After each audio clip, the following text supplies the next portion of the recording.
para comentar sobre o lucro dos bancos e a reforma da Previdência. Quero registrar aqui uma estimativa da consultoria Mercer, com base em estudo do próprio Fundo Monetário Internacional, FMI.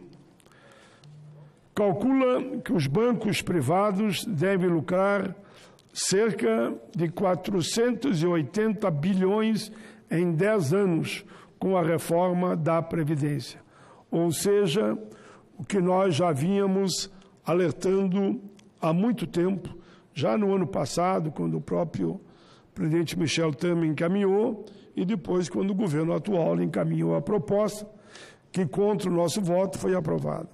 O estudo do FMI concluiu que reformas similares no sistema de aposentadorias em outros países resultou na transferência de 60% para bancos privados do valor do dinheiro que foi reduzido nos pagamentos feitos pelo Estado.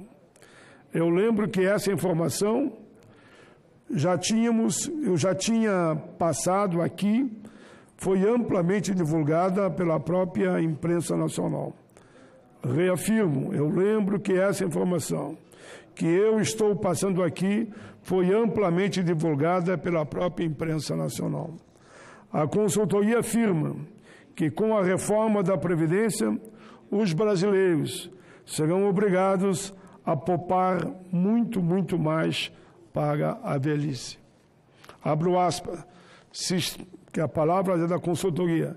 Sistema de previdência pública mais generosa não incentivam a formação de poupança privada. Sistema de previdência pública mais generosa não incentivam a formação de poupança privada em patamares decentes. No Brasil, muitas pessoas continuam cobertas pela Previdência Social após a reforma.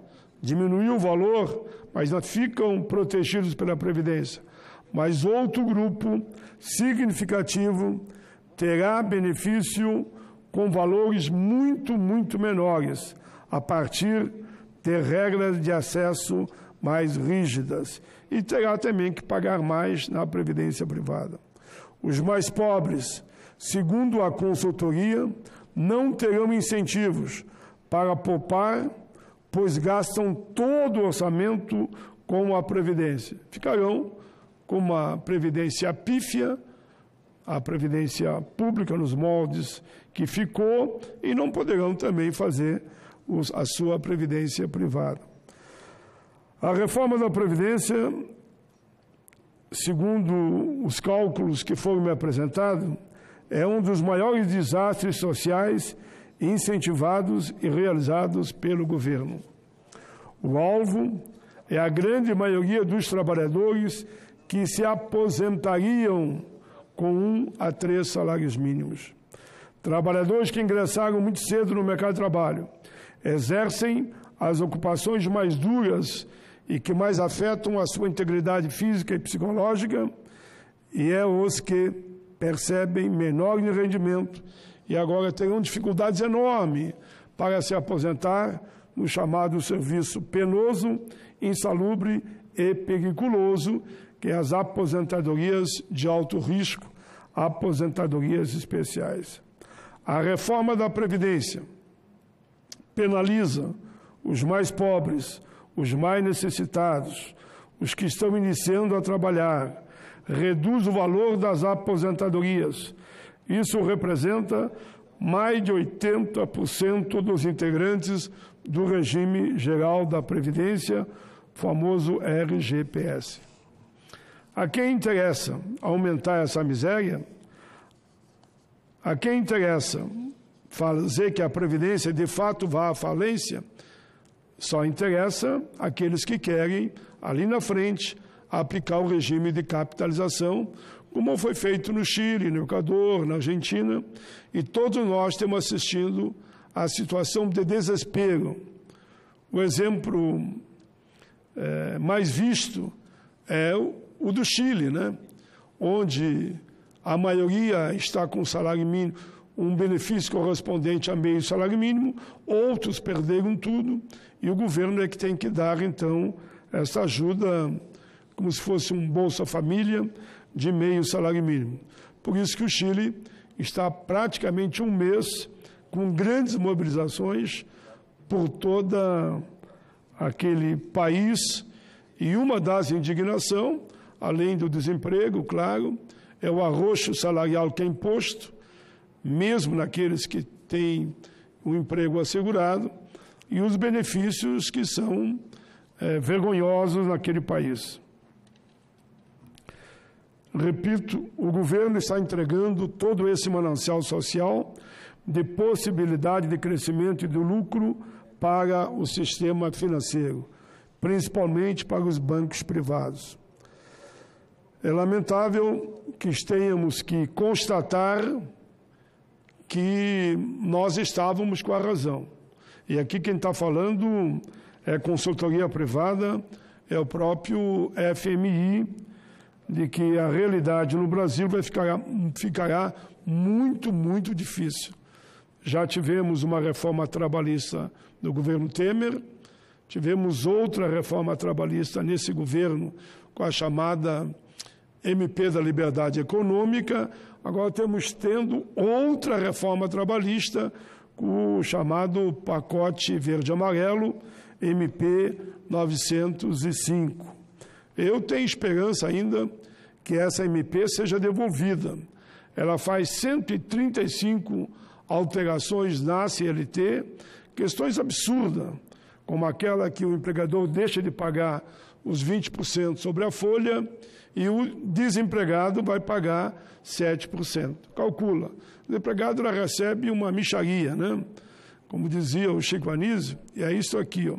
Ainda agora vai ter um desconto de 7% e o empregador não vai pagar os 20% sobre a folha.